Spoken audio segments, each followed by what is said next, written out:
Hello guys, good morning, જય શ્રી કૃષ્ણ અને જય યોગેશ્વર. તો હું આવી ગઈ છું તમારા જ માટે એક નવો બ્લોગ લઈને. અને હા, અત્યારે મને સારું છે કમળમાં. કાલે મેં કહ્યું હતું કે મને બહુ દુખાવો થાય છે, પણ અત્યારે સારું છે. કામ બી કરી શકું છું. આજે તો બેલ્ટ પણ નથી પહેર્યો, બેલ્ટ વગર સારું છે. એટલે મારા ખ્યાલથી તો ગાદી ઉપર સોજો જ આવી ગયો હશે. એટલે ધીમે ધીમે આરામ કર્યો એટલે સારું થઈ ગયું છે, ઉતરી ગયો લાગે છે. એટલે વાંધો નહીં આવે એવો. અને કેમ છો બધા, મજામાં ને? તો ચલો પછી મળું છું તમને. લેવાયા ચમ બહાર જાઉં, સ્કૂલમાં જાઉં, સેલિબ્રેશનમાં. જોરદાર તૈયાર થઈ ગયા તમે તો આજ. આજ છે પછી વેકેશન કાલથી. જો અમારા ગોલીભાઈ આવી ગયા છે. હાય ચાવી. જો આ બે ઢીંગલીઓ આવી છે ઉપર રમવા માટે. તારું નામ શું છે? દિસ્વા. અને તારું? જેન્સી. મામાને ઘરે આયા? વેકેશન પડ્યું? ઓહો, તારું નથી પડ્યું? તો સ્કૂલે જવાનું તારે? છુટ્ટી થઈ?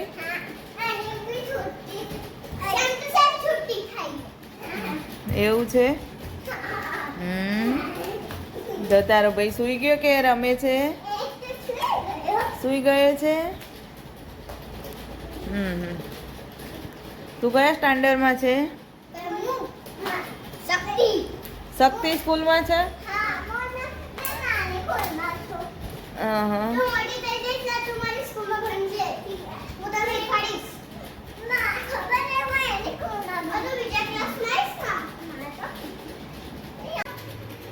જો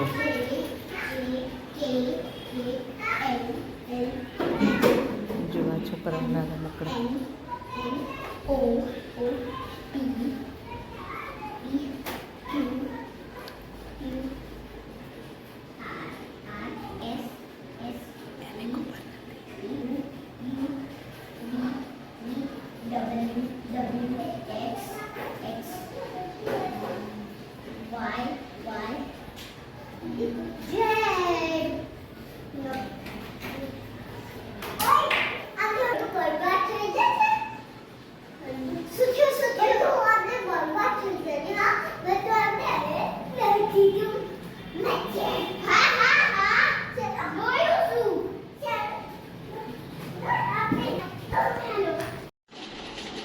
જો ગાઈસ, અહીંયા ચાલી રહી છે પિઝા પાર્ટી.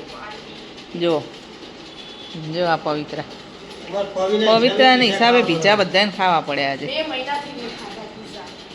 અને જો આ ગોલી ગોલી જે તો બપોરે હોટલમાં જમી આવ્યો છે. આજે એ લોકોને સ્કૂલમાંથી જવાનું હતું, પાર્ટી હતી, અને અત્યારે પિઝા ખાય છે.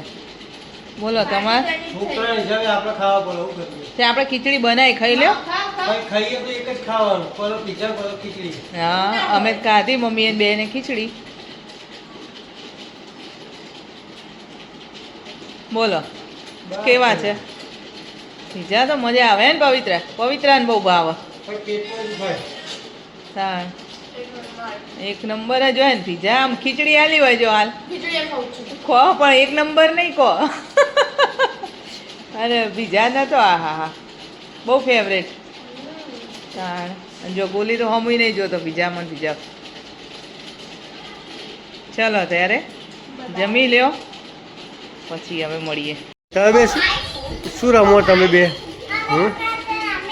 હા, શું શું રમો?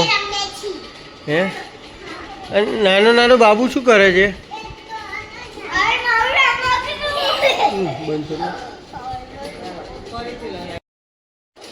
બાબુ શું કરે ભાઈ?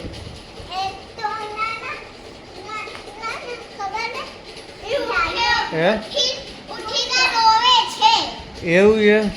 અને તું બાબુને હેરાન કરે છે? રમાડી જી કીટાણુ લાગી જાય એને અડાય નહીં, એને ટચ કરાય. એ નાનો છે ને બેટા હજુ તો, એટલે આપણે એને ટચ નહીં કરવાનું. અને તે કપડા કેટલા ગંદા કર્યા છે. મિશ્રા તું રાતે કેમ નથી ઊંઘતી? તું રાતે કેમ નહીં ઊંઘતી એમ કે મને. એ ભાણીબા તમે આ પ્લાઝો કેવા. હેલો ગાઈસ, જો વાગી ગયા છે રાતના 11:30 અને આપણે રોજના જેમ દુકાને જ છીએ અને તે 11:15 છે, પણ હમણાં જોજો 11:15 થશે ને એટલે પબ્લિક તડી કરશે, દૂધના ગ્રાહકો ચાલુ થઈ જશે, કારણ કે અત્યારે પછી દૂધ ક્યાંય મળતું નથી. આપણે થોડું ઘણું તો એ રાખીએ છીએ, અમુક કસ્ટમરો બાંધેલા છે ને એ રાતે 12-12 પણ લેવા માટે આવતા જ હોય એટલે એમનું મૂકી રાખવું પડે. બીજા ગ્રાહકો બી આવતા હોય છે એટલે 12:15 વાગ્યા સુધી દૂધ મળી રહે આપણી દુકાને, એટલે ઘડીક તો તડી થઈ જાય છે. તો જો તમને મારો બ્લોગ જોવો ગમે તો લાઈક, શેર અને સબસ્ક્રાઈબ જરૂરથી કરજો. તો ચલો હવે કાલે મળીએ એક નવા બ્લોગ સાથે. તો ત્યાં સુધી બધાને જય શ્રી કૃષ્ણ અને ગુડ નાઇટ. આવજો, બાય બાય, જય શ્રી કૃષ્ણ.